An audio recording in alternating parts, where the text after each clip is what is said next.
Hello, everyone, and welcome back to another episode of Pinnacle Academy. I am Sannel Patel, Director of Business Development and Marketing at Pinnacle Ozone Solutions and a chemical engineer. Today's topic is about catalytic ozone destruction. Whether ozone is used in water treatment or used when we have access to ozone, there must be a way to actually destroy this ozone before being released to the atmosphere. So destruct systems are very essential for almost every single ozone system installation, but it's far less attention is grabbed when people talk about ozone systems. So therefore, today we're going to have a discussion about ozone destruct units.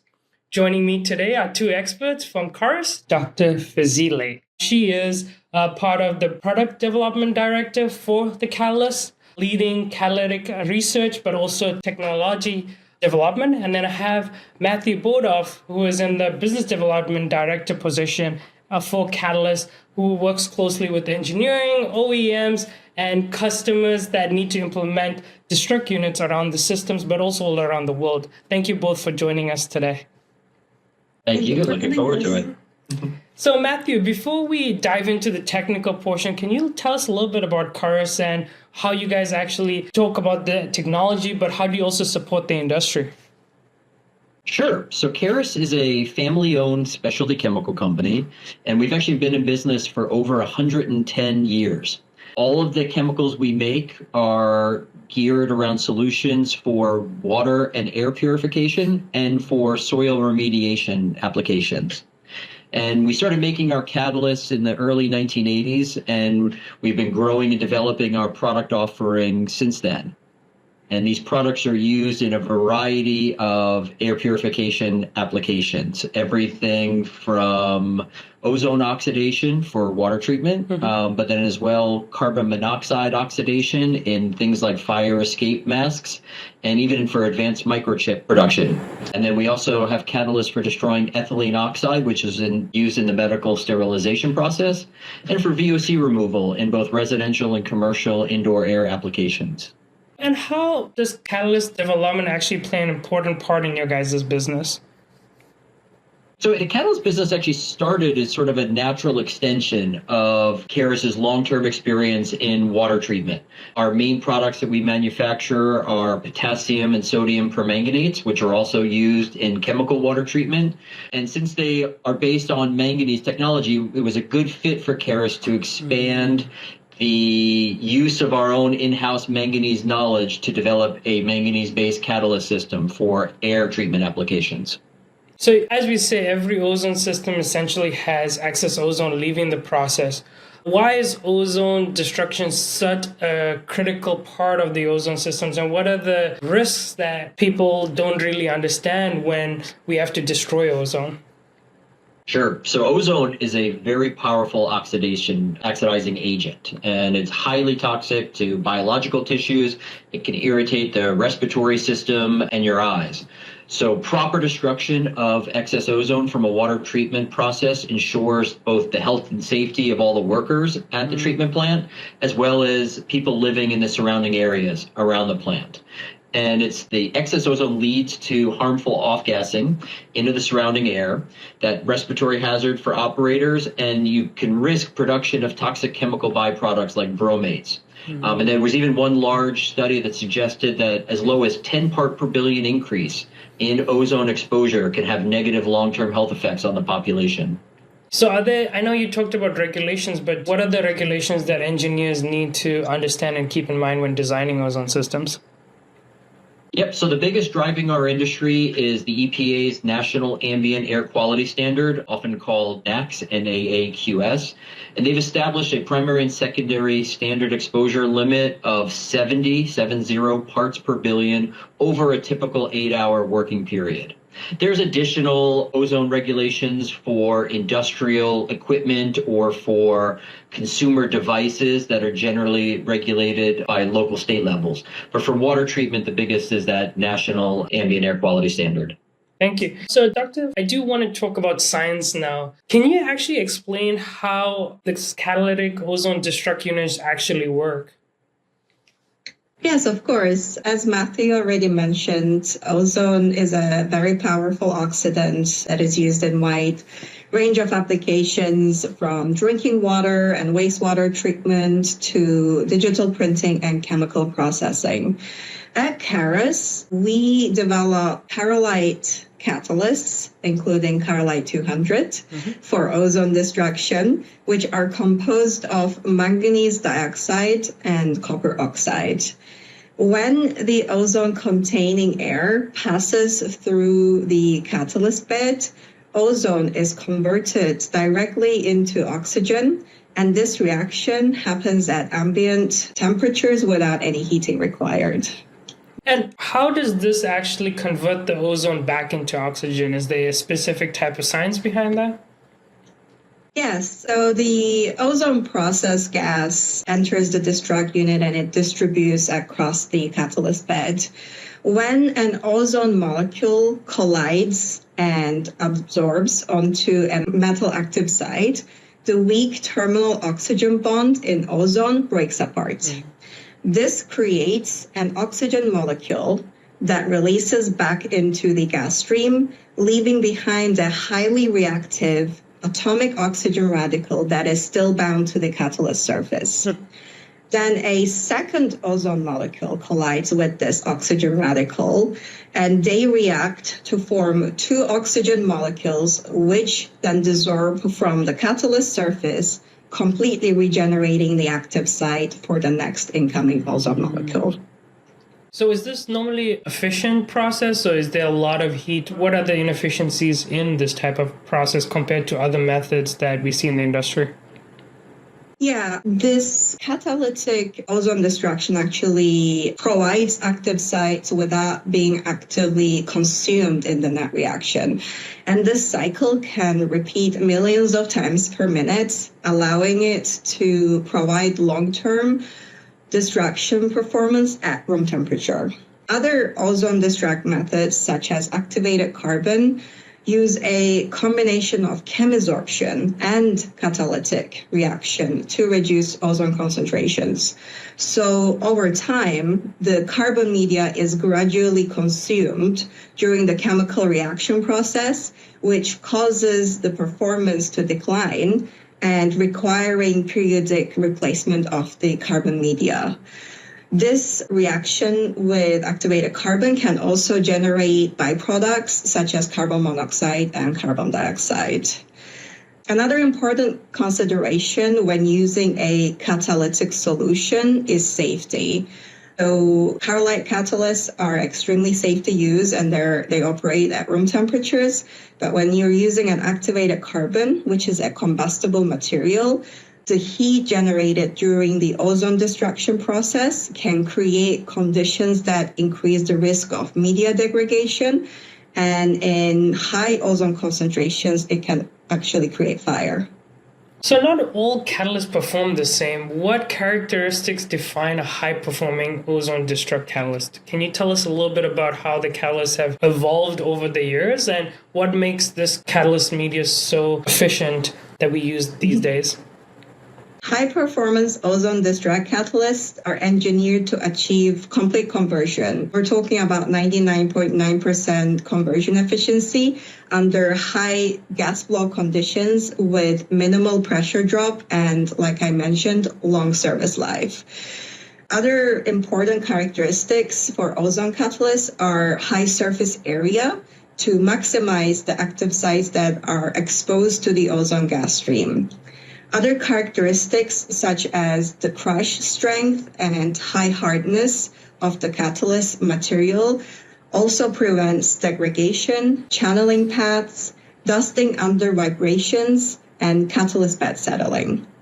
For ozone destruction, the catalyst materials had shifted from using activated carbon to expensive noble metals, followed by the discovery of pure transition metal oxides such as manganese dioxide that we've already talked about. And it finally evolved into mixed metal oxide formulations such as a combination of manganese dioxide and copper oxide, which are widely in use today. At Carus, we provide a range of manganese-containing catalysts for different industrial applications. But for ozone destruction, Carus has developed a high surface area granulated manganese dioxide and copper oxide catalyst called Carolite 200, which is extensively used in ozone destruct units around the world today. So I guess let's talk about how we actually design the ozone destruct unit, right? So Matthew, this is more of a question for you. Once an engineer understands the chemistry, they still need to actually design the system correctly. And I know we have factors that an engineer should consider, is like airflow, ozone concentration, temperature, pressure drop, residence time. How do these variables actually affect the catalyst performance at the end of the day? Yeah, so the most important criteria to achieve maximum ozone destruction is the contact time of that excess ozone gas passing over the catalyst media bed. Mm-hmm. Our catalysts are designed to be used in systems with a 0.66 meter per second linear air velocity, which translates to about a 5,000 hour minus 1 gas hourly space velocity. And if you're not familiar with that term, gas hourly space velocity is the relation of the airflow to the catalyst bed size. What we're hoping to achieve through that is about a 0.72 second residence time. In very humid environments, we do recommend heating the airstream to 15 degrees Celsius above the ambient temperature, and it's really just designed to prevent condensation of moisture in the air onto the surface of the catalyst, which can block some of the active sites. It is worth noting that ozone concentration itself has no impact on the lifetime of the catalyst. So even at high concentrations, if we were in the parts percentages as opposed to parts per million, we would still be able to destroy 99.9% of the ozone in the gas stream. And when you kind of achieve all of these, the catalysts are then designed for many years of service expectation. A true catalyst, right? Exactly. Right. So you worked with different ozone installations. What do you see as the most common mistake in the field, and what causes poor destruction out? What are those common things that you've seen? Yeah, I think the biggest issue is when changes are made in the field to the original operating conditions that the ozone destruct system was designed to. And these are such as like airflow rates. And, oftentimes these changes are made without checking back with the ozone system designer like Pinnacle Ozone Solutions. Another mistake could be improper changing of the catalyst bed at an end of its service life. Mm-hmm. It's very important that the catalyst bed is packed even and level to avoid any channeling of ozone gas either through the bed or around the outside, in essence bypassing the contact time with the catalyst. And I think, the two biggest things that cause poor destruction performance in the field are that insufficient contact time, which is generally caused by higher than expected airflows or the potential channeling in the contact bed. And then the other is potential poisoning of the catalyst. And that's generally from something like high sulfur levels in the gas stream or potential acids in the gas stream, which can deactivate the catalyst. And I know you hit on a critical point here, and I'd like to understand this is the one question that all of our operators ask is how long does this catalyst last? Mm-hmm. Can you tell us a little bit about how that length of time? Yes. In industrial applications, what we typically see is an ozone destruct catalyst such as Carolite 200 has a service life about 5 years.